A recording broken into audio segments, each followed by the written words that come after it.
മലയാള സംഗീത ചലച്ചിത്ര രംഗത്ത് ഒട്ടനവധി ഹിറ്റുകളും മലയാളിത്വവും വ്യത്യസ്തതകളും കൊണ്ട് ബഹുദൂരം മുമ്പിലാണ് ജോൺസൺ മാഷിൻ്റെ ഓരോ പാട്ടുകളും.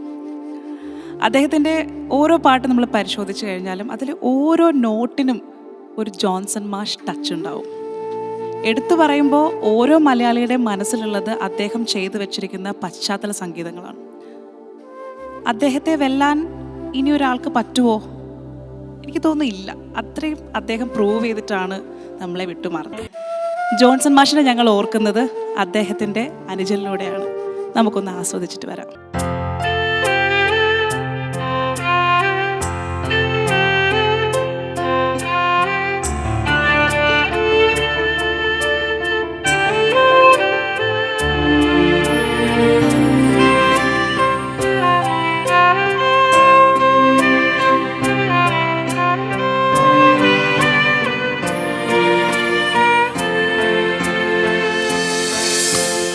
ശരിക്കും ഈ ഒരു നിമിഷം മനസ്സിന് അത്രത്തോളം സന്തോഷമാണ്. കാരണം എനിക്ക് തോന്നുന്നു ഇന്ന് ഈ എപ്പിസോഡ് തുടങ്ങാൻ ഏറ്റവും അനുയോജ്യമായ രണ്ടു പേരാണ് എൻ്റെ മുമ്പിലുള്ളത്. ജോൺസൺ മാഷിൻ്റെ സഹോദരന്മാരാണ് George Thattil, Chacko Thattil.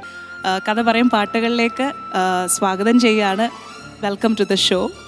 Thank you. Thank U.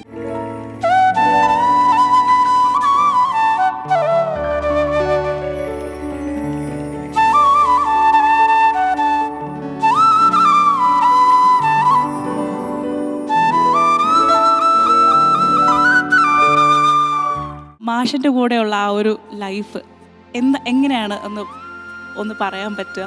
വലിയേട്ടൻ ഞങ്ങളുടെ വീട്ടിലെ ഏറ്റവും മുതിർന്ന സഹോദരനാണ്. ഞങ്ങൾ 5 മക്കളാണ് മൊത്തം. അതിൽ വലിയേട്ടൻ ഏറ്റവും മൂത്ത സഹോദരൻ, പിന്നെ പോൾസൺ ഒരു ചേട്ടൻ, പിന്നെ മോളി ഒരു ചേച്ചി, പിന്നെ ചാക്കോ 4-മത്, പിന്നെ ഞാൻ 5-മത്. അപ്പം ഞാനും വലിയേട്ടനും തമ്മിലൊരു 14 വയസ്സിൻ്റെ ഗ്യാപ്പാണ്. അതുകൊണ്ട് തന്നെ ഞാനും ചാക്കോയും വലിയേട്ടൻ മക്കളെ പോലെ തന്നെയാണ്. പണ്ട് കാലത്ത് ബാച്ചിലറായിരിക്കുമ്പോൾ ഗാനമേള പ്രോഗ്രാംസൊക്കെ കഴിഞ്ഞ് വൈകി എത്തുമ്പോൾ അമ്മയോട് ചോദിക്കുന്ന കേട്ടിട്ടുണ്ട്, അമ്മയെ പിള്ളേരെ കുളിപ്പിച്ചോ? അങ്ങനെയുള്ളൊരു ബന്ധം. അതെ അതെ, അങ്ങനെയായിരുന്നു വലിയേട്ടന് ഞങ്ങൾ തമ്മിലുള്ള ബന്ധം. അപ്പോൾ ഈ അദ്ദേഹം ഒരു നമുക്ക് ഒന്നും പറയാനില്ല, അത്രയും വലിയൊരു മ്യൂസീഷ്യൻ, ലെജൻഡ് എന്നൊക്കെ നമ്മളെല്ലാവരും പറയുന്ന ഒരാളാണ്. അപ്പോൾ അദ്ദേഹത്തിൻ്റെ ശിഷ്യത്വത്തിലാണോ നിങ്ങളും സംഗീതത്തിലോട്ട് വന്നത്? ബേസിക്കലി ഞങ്ങളൊരു മ്യൂസിക് ഫാമിലി എന്ന് വേണമെങ്കിൽ പറയാം. എൻ്റെ പാരൻസിൻ്റെ ബന്ധുക്കളൊക്കെ അത്യാവശ്യം പാട്ട് പാടുന്ന ആൾക്കാരാണ്. അവരുടെ ഇതിൽ നിന്ന് എങ്ങനെയാണ് ചേട്ടൻ ഇത്രയും ഒരു ഇതിലേക്ക് വന്നതെന്ന് എനിക്കറിയില്ല. പക്ഷേ ഞങ്ങളുടെ വീട്ടിലുള്ളവർ എല്ലാവരും, ഞാൻ മാത്രമേ ഇത് പ്രൊഫഷനാക്കി എടുത്തിട്ടുള്ളൂ. ഇയാൾക്ക് വേറെ ജോലിയാണ്, ബാക്കി സഹോദരങ്ങൾക്ക് വേറെ ജോലിയാണ്. പക്ഷേ ചേട്ടൻ തന്നെയാണ് ഒരു ഗുരുസ്ഥാനത്ത് നമ്മളിപ്പോൾ കാണുന്നത്. പക്ഷേ എന്താ പ്രശ്നം ഉണ്ടായെന്ന് വെച്ചാൽ, എനിക്കൊരു 12 വയസ്സുള്ളപ്പോഴേ ആള് മദ്രാസിലേക്ക് സ്ഥലം വിട്ടു. ഞാനൊരു 6-ാം ക്ലാസ്സിൽ നിന്ന് 7-ാം ക്ലാസ്സിലേക്ക് ജയിക്കുന്ന വെക്കേഷൻ ടൈമിൽ ആൾ ദേവരാജ മാഷ കൂടെ അസിസ്റ്റൻ്റായിട്ട് മദ്രാസിലേക്ക് പോയി. പിന്നെ നമ്മൾ വരുന്ന സമയത്താണ് കാണുന്നത്. അതിൽ മുന്നുള്ള സമയത്തൊക്കെ എനിക്ക് തോന്നുന്നു ചേട്ടനൊരു 12 വയസ്സിലൊക്കെ തന്നെ ഒരു സെമി പ്രൊഫഷണലായിട്ടുണ്ട്. സ്കൂളിൽ പഠിക്കുന്ന കാലത്തിൽ തന്നെ ഒരുവിധം എല്ലാ ഇൻസ്ട്രുമെൻറ്റും, ഫ്ലൂട്ടിൽ തുടങ്ങി harmonium, guitar, bongos, even drums, violin, accordion, എല്ലാ ഇൻസ്ട്രുമെൻറ്റും മൾട്ടി ടാലൻറ്റഡ് ആയിട്ട് കാണിക്കുന്ന ഒരു പക്ഷേ അങ്ങനത്തെ ഒരാൾ തൃശ്ശൂരിൽ നിന്നല്ല കേരളത്തിൽ തന്നെ ഉണ്ടായിട്ടുണ്ട്. നോക്കുമ്പോൾ ഒരു സ്കെയിൽ എടുത്താൽ അതിൽ 12 സ്വരല്ലേ നമ്മൾ. ഇതിൽ ഈ ശുദ്ധരിഷഭം എന്ന് പറയും, ചെറിയ ഡി മൈനറിന് ഈ ഫ്ലാറ്റ് ഒഴിച്ച് ബാക്കി എല്ലാ നോട്ട്സും വരുന്നു. ഇന്നത്തെ 11 സ്വരം അതിനകത്ത് വരുന്നു. പനി നീ ദാദാ പമ പമഗാരി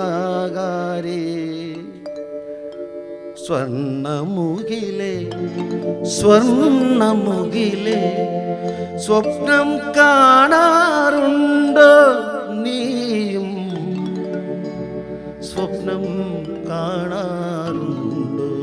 അല്ല, അതും സ്വന്തമായിട്ടാണ് എല്ലാം പഠിച്ചതെന്ന് കുറേയൊക്കെ ഓൾമോസ്റ്റ്. പക്ഷെ അതിൽ പിന്നീട് ലേറ്റർ പീരീഡിൽ അതിൻ്റെ നൊട്ടേഷനൊക്കെ പല സ്ഥലത്തു നിന്നും ഹെൽപ്പ് കിട്ടിയിട്ടുണ്ട്. പക്ഷെ ബേസിക്കലി ആളുടെ സ്റ്റാർട്ടിങ് ഒക്കെ ഇതാണ്. തുടക്കത്തിലൊരു ഗുരുസ്ഥാനത്ത് ഒരാളുണ്ടായിരുന്നു എന്ന് വേണമെങ്കിൽ പറയാം. BC ജോർജ് എന്ന് പറഞ്ഞ ഒരു ഫേമസ് ഫ്ലൂട്ടിസ്റ്റ്. ആൾ കുറേ കാലം തിരുവനന്തപുരത്തുണ്ടായിരുന്നു. ആളെ ഞങ്ങൾ താമസിച്ചിരുന്ന വീടിൻ്റെ അടുത്ത് തന്നെ താമസിച്ചിരുന്നത്.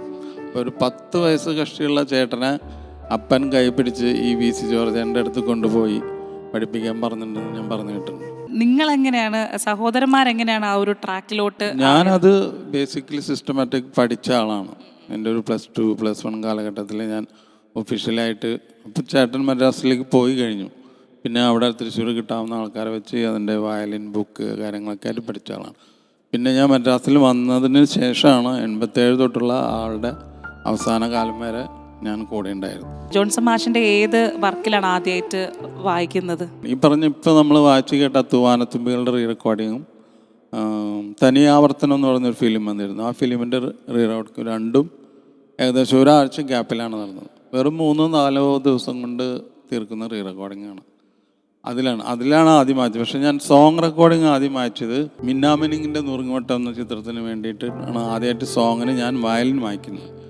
ആ പാട്ടിന് എന്താ പ്രത്യേകത എന്ന് വെച്ചാൽ അത് പൂജാ സോങ്ങാണ്. ഭരതൻ ഡയറക്റ്റ് ചെയ്ത് ഒരു ഗ്യാപ്പിന് ശേഷമാണ് ചേട്ടൻ ഭരതൻ്റെ പടം ചെയ്യുന്നത്. എനിക്ക് തോന്നുന്നു 1-2 പടത്തിന് ശേഷം. അതിൻ്റെ പൂജാ സോങ് എന്ന് പറഞ്ഞാൽ ആദ്യമായിട്ടൊരു പാട്ട് എടുക്കുമ്പോൾ അതിൽ മാക്സിമം ആൾക്കാരെ ഉൾപ്പെടുത്താൻ ശ്രമിക്കും. ഈവൻ ട്രാക്ക് പാടി തുടങ്ങിയിട്ട് അന്ന് ദാസേട്ടൻ ഈ പൂജാ സോങ്ങിന് പാടാൻ വന്നിരുന്നു. അങ്ങനെ പാടിയ പാട്ടാണ് ഈ മെല്ലെ മെല്ലെ മുഖപടം തെല്ലൊതുക്കി എന്ന് തുടങ്ങുന്നത്.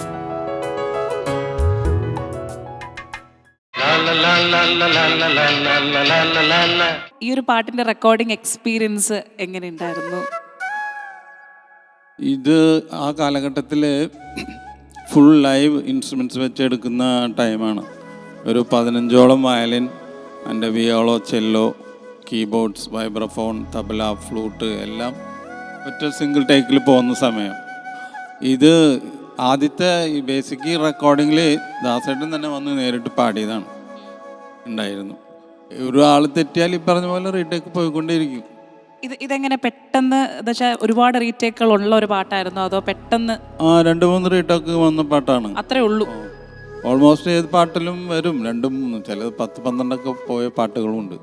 ഇത് ഒരുവിധം നന്നായി, അതായത് 7 to 1, 2 to 9 കോൾ ഷീറ്റാണ് മദ്രാസിൽ നിന്ന്. 7 to 1 ഒരു പാട്ട് തീരണം. 7 to 1 എന്ന് പറഞ്ഞാൽ ചേട്ടൻ്റെ കണക്കിന് ചേട്ടൻ വരുമ്പോൾ തന്നെ 8 മണിയാവും. 8 മണി തൊട്ട് 1-1.5 മണിക്കുള്ളിൽ മാക്സിമം തീരും. അങ്ങനെയാണ് അന്നത്തെ റെക്കോർഡിങ്. ആക്ച്വലി ചാക്കോ ചേട്ടൻ പാടുന്ന സമയത്ത് ഞാനിങ്ങനെ നോക്കുമ്പോൾ ഞാൻ എൻ്റെ മനസ്സിൽ ഇങ്ങനെ ഇവിടെ ഒരു പാടിട്ട് ഇച്ചിരി താടിയും വെച്ചിങ്ങനെ നോക്കുമ്പം ഞാൻ കണ്ട ഇൻ്റർവ്യൂവിലെ ഒക്കെ ജോൺസൺ മാഷിൻ്റെ മുഖമാണ് എനിക്ക് കറക്റ്റായിട്ട് ഇങ്ങനെ കാണാൻ പറ്റും. എനിക്ക് പാടുന്നതിൻ്റെ കൂട്ടത്തിൽ ഇങ്ങനെ ഇടയ്ക്ക് കണ്ണടച്ച് കേട്ടപ്പോഴും ഏകദേശം ജോൺസൺ മാഷിൻ്റെ ഒരു ശബ്ദവും അങ്ങനെ പറഞ്ഞിട്ടുണ്ടോ? എനിക്ക് അങ്ങനെ 1-2 പേര് പറഞ്ഞിട്ടുണ്ട്. ഏതോ ജന്മ കൽപ്പനയിൽ ഏതോ രാഗവീഥികളിൽ ഇന്നും നീ വന്നു ഒരു നിമിഷം, ഈ ഒരു നിമിഷം വീണ്ടും നമ്മളൊന്നായി. അല്ല, ആ ഇടയ്ക്ക് വന്ന ആ ഇടർച്ച, ആ ചില ഇങ്ങനെ വരികൾക്ക് ഇങ്ങനെ പ്രാധാന്യം കൊടുത്ത് എടുത്ത് പാടുന്നത്, ഇതൊക്കെ കേട്ടപ്പോൾ ഞാൻ അത് ഇടയ്ക്കൊന്ന് ഇങ്ങനെ കണ്ണടച്ച് നോക്കി. അപ്പം എന്നിട്ട് ഞാൻ നേരെ ജോർജേട്ടൻ്റെ മുഖത്തോട്ട് നോക്കി. അപ്പം ഞാൻ നോക്കിയപ്പോൾ അവിടെയും ഈ 2 പേർക്കും എങ്ങനെ നോക്കിയാലും ഈ താടി ഇല്ല എന്നുള്ളൊരു വ്യത്യാസമാണ്. എനിക്ക് ഒരുപാട് സാമ്യങ്ങൾ. അപ്പോൾ എനിക്ക് ജോർജേട്ടൻ്റെ ശബ്ദവും കൂടെ ഒന്ന് കേൾക്കാൻ ആഗ്രഹമുണ്ട്. അപ്പോൾ ഏത് പാട്ടാണ് നമുക്ക്? അനുരാഗിണി. ആ, ഈ പാട്ടിനെ കുറിച്ച് പറയുമ്പോൾ എൻ്റെ ചെറുപ്പത്തിലൊരു അനുഭവം പറയാനുണ്ട്. ഞാൻ പ്രീ ഡിഗ്രിയൊക്കെ പഠിക്കുന്ന സമയത്ത് സോണൽ കലോത്സവത്തിലെ വലിയേട്ടൻ്റെ ഈ പാട്ട് പാടിയിട്ടാണ് എനിക്ക് ഫസ്റ്റ് പ്രൈസ് കിട്ടിയത്. അതായത് ചേട്ടൻ്റെ പാട്ട് അനുജൻ പാടി സമ്മാനം കിട്ടുന്നു, അത് തന്നെ വലിയ ഭാഗ്യം. അതെ. അപ്പൊ ഈ സമ്മാനം കിട്ടിയ കാര്യം ജ്യേഷ്ഠനോട് പറഞ്ഞപ്പോൾ ജ്യേഷ്ഠന്റെ അഭിപ്രായം എന്തായിരുന്നു? പലപ്പോഴും പാട്ട് പാടി കേൾക്കുമ്പോൾ നല്ല അഭിപ്രായം പറയാറുണ്ട്. വല്ലപ്പോഴൊക്കെയാണ് ചേട്ടൻ്റെ മുമ്പിൽ പാടാൻ അവസരം കിട്ടാറ്. ആളെപ്പോഴും പറയുന്നത്, ഞാൻ എനിക്കറിയുന്ന പോലെയാണ് എൻ്റെ പാട്ടുകൾ ഉണ്ടാക്കുന്നത്, അപ്പോൾ അത് ഞാൻ പറഞ്ഞു തരുന്ന പോലെ നിങ്ങൾ പാടിയാൽ മതി. അത് യേശുദാസ് ആയാലും ജയചന്ദ്രനായാലും ശ്രീകുട്ടനായാലും ആരായാലും. അത് ഈ കർക്കശക്കാരൻ എന്ന് ഞങ്ങൾ പറഞ്ഞത് ആക്ച്വലി ദേവരായ മാഷിനെയാണ് ഞങ്ങൾ പറയാറുള്ളത്. അപ്പോൾ അദ്ദേഹത്തിൻ്റെ ഒരു അതെ, ശിഷ്യൻ വലിയേട്ടൻ ദേവരാജ മാഷിനെ പിതൃതുല്യനും ഗുരുതുല്യനുമായി കാണുന്ന ഒരാളാണ്. വളരെയേറെ കണക്ഷൻസ് ഉണ്ട്. ഞാൻ പലപ്പോഴും ചെന്നൈയിലേക്ക് എൻ്റെ ജോലി ആവശ്യങ്ങൾക്കായിട്ട് പോകുമ്പോൾ ഇപ്പോഴും ലീലാമണി ചേച്ചിയുടെ അടുത്ത് ദേവരാജ മാഷെ വീട്ടിൽ പോയി ദേവരാജ മാഷ് പ്രിയ പത്നി ലീലാമണി ചേച്ചീനെ കാണാറുണ്ട്, സംസാരിക്കാറുണ്ട്. നമുക്ക് ആ പാട്ട് കേട്ടിട്ട് കഥകളിലേക്ക് തിരിച്ചു വരാം. ഓക്കെ.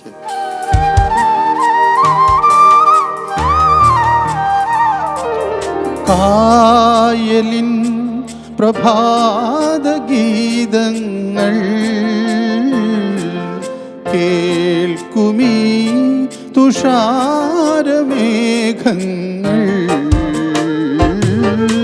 കായലിൻ പ്രഭാതഗീതങ്ങൾ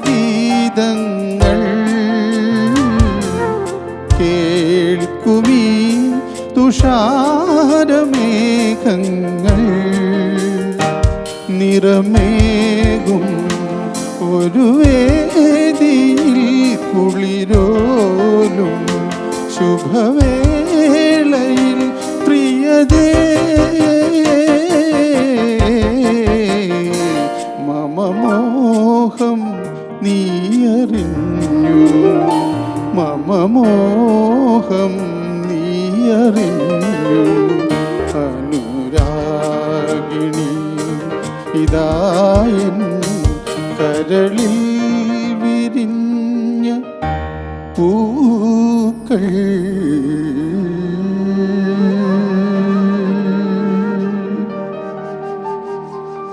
പൂവച്ചൽ ഖാദർ സർ അതുപോലെ തന്നെ ജോൺസൺ മാഷിൻ്റെ ആ ഒരു കൂട്ടുകെട്ടിലെ ഏറ്റവും മനോഹരമായ പാട്ടുകൾ. ഇത്രയും പ്രണയം നിറഞ്ഞ ഒരു പാട്ട് എങ്ങനെ ഏത് രീതിയിൽ കേട്ട് കഴിഞ്ഞാലും നമുക്ക് ഏത് മൂടിയിരുന്നാലും പെട്ടെന്ന് ട്രാൻസ്ഫോം ആവും നമ്മൾ ആ ഒരു പ്രണയത്തിലോട്ട്. ജോൺസൺ മാഷിന് എങ്ങനത്തെ പാട്ടുകൾ ചെയ്യാനാണ് ഇഷ്ടമുള്ളത്? അങ്ങനെ എന്തെങ്കിലും? ബേസിക് ആളൊരു മെലഡിസ്റ്റാണ്, മെലഡിയാണ് മെയിനായിട്ട് മുന്നിൽ നിൽക്കുക എപ്പോഴും. ഒരു മലയാളിത്തം ഇങ്ങനെ മുമ്പിൽ നിൽക്കുന്ന ഒരു പാട്ടുകളായിട്ടാണ് എനിക്ക് എപ്പോഴും തോന്നാറ്. ഞാൻ കേട്ടിട്ടുണ്ട് ആക്ച്വലി കുളിച്ചോണ്ടിരിക്കുമ്പം ഒരു ഫോക്ക് സോങ്. അതെ, സത്യനന്ദിക്കാടിൻ്റെ പടത്തില്ലേ കുന്നിമണി ചെപ്പ് തുറന്നു, അങ്ങനെയാണെന്ന് സത്യനന്ദിക്കാട് പറഞ്ഞു കേട്ടിട്ടുണ്ട്. അപ്പൊ എപ്പോഴും ഇങ്ങനെ പാട്ടിലൂടെയാണ് അദ്ദേഹത്തിൻ്റെയും? അല്ല, അങ്ങനെയില്ല, അത് കമ്പോസിങ്ങിന് പോയ സ്ഥലത്ത് വെച്ചുണ്ടായതാണ്. സത്യനന്ദിക്കാട് കുളിക്കുമ്പോഴാണ് ചേട്ടൻ ഇവിടെ ഹാർമോണിയം വെച്ച് പാടുന്നു. അയാൾ കുളിക്കാൻ കയറിയ സമയത്ത് അയാൾ ഇങ്ങനെ ട്യൂൺ കേട്ടപ്പോൾ അയാൾ തുറന്ന് പുറത്ത് നോക്കിയിട്ട് ഇത് മതി ഇത് മതി. ആറ്റിറമ്പിൽ പൂവുകൾ തൻ ഘോഷയാത്രയായി പൂത്തിറങ്ങി പൊൻവെയിൽ കുങ്കുമപ്പൂ നീളേ,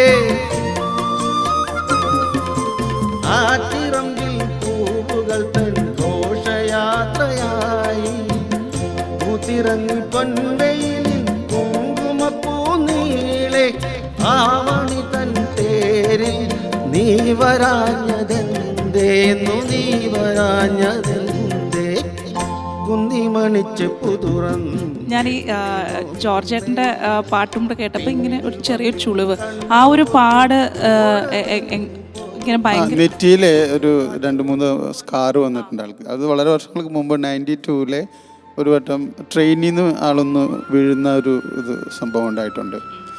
ആൾ ഡോറിൻ്റെ അവിടെ നിൽക്കുമ്പോൾ ഒരു കർവ് എടുത്ത് വരുന്ന സമയത്ത് ഡോറ് ഒന്ന് അടിച്ചിട്ട് ആൾ താഴെ വീണു. ട്രെയിനുള്ളിൽ നിന്ന് വളരെ മഹാത്ഭുതം, ദൈവം ഞങ്ങളെല്ലാവരും കാത്തു എന്ന് പറഞ്ഞ പോലെ ചേട്ടൻ്റെ കൈവിരലുകൾക്ക് പോലും ഒന്നും പറ്റിയില്ല. എപ്പോഴും ചേട്ടൻ പറയാറുണ്ട് എൻ്റെ കൈവിരലുകൾക്ക് എന്തെങ്കിലും സംഭവിച്ചാൽ ഞാൻ എങ്ങനെ ഹാർമോണിയം വായിക്കും.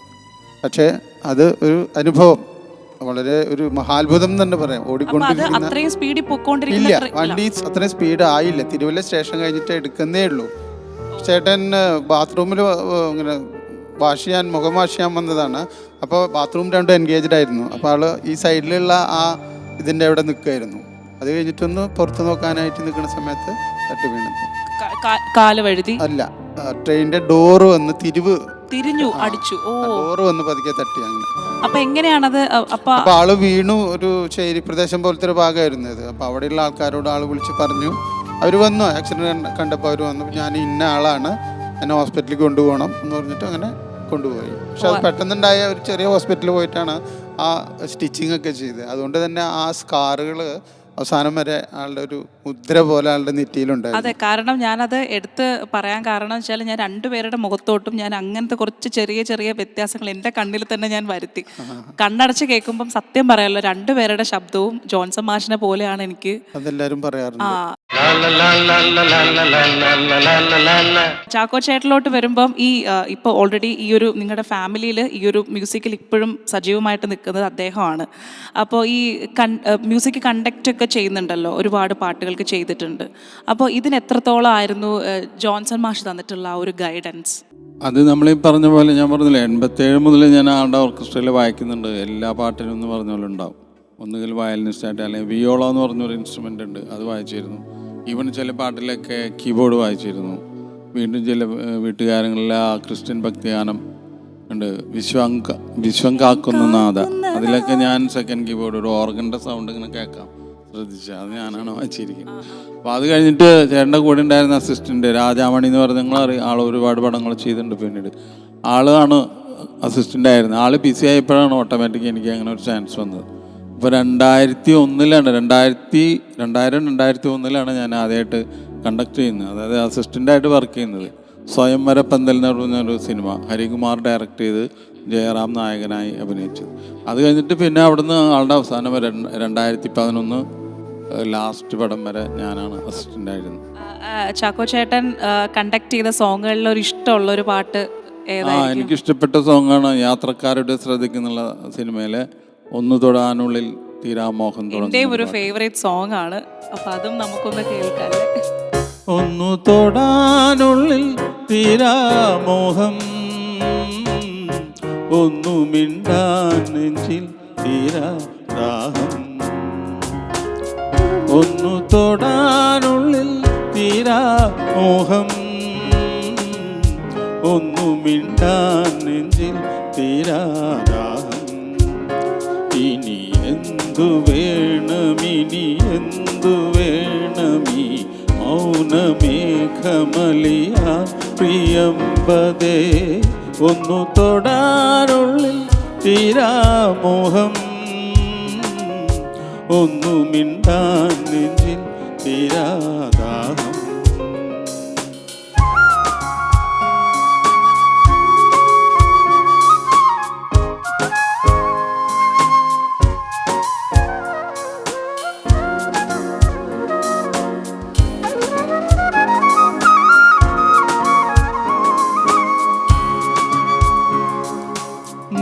വരുന്ന വഴിയോര സന്ധ്യയിൽ കാത്തു കാത്തു നിഴലായി ഞാൻ, അന്നു തന്നൊരനുരാഗരേഖയിൽ നോക്കി നോക്കി ഉരുകുന്നു ഞാൻ. രാവുകൾ ശലഭമായി, പകലുകൾ നീ വരാതെ എൻ രാക്കിനാവുറങ്ങി ഉറങ്ങി. ഇനി എന്തു വേണമിനി എന്തു വേണമീ മൗനമേഘമലിയ പ്രിയമ്പതേ. ഒന്നു തൊടാനുള്ളിൽ തീരാമോഹം, ഒന്നു മിണ്ടാൻ നെഞ്ചിൽ തീരാദാഹം.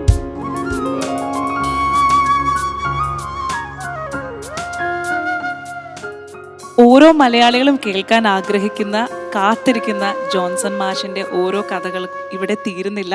അടുത്ത എപ്പിസോഡിൽ നമുക്ക് കഥ തുടരാം, കഥ പറയും പാട്ടുകളിലൂടെ. നന്ദി, നമസ്കാരം.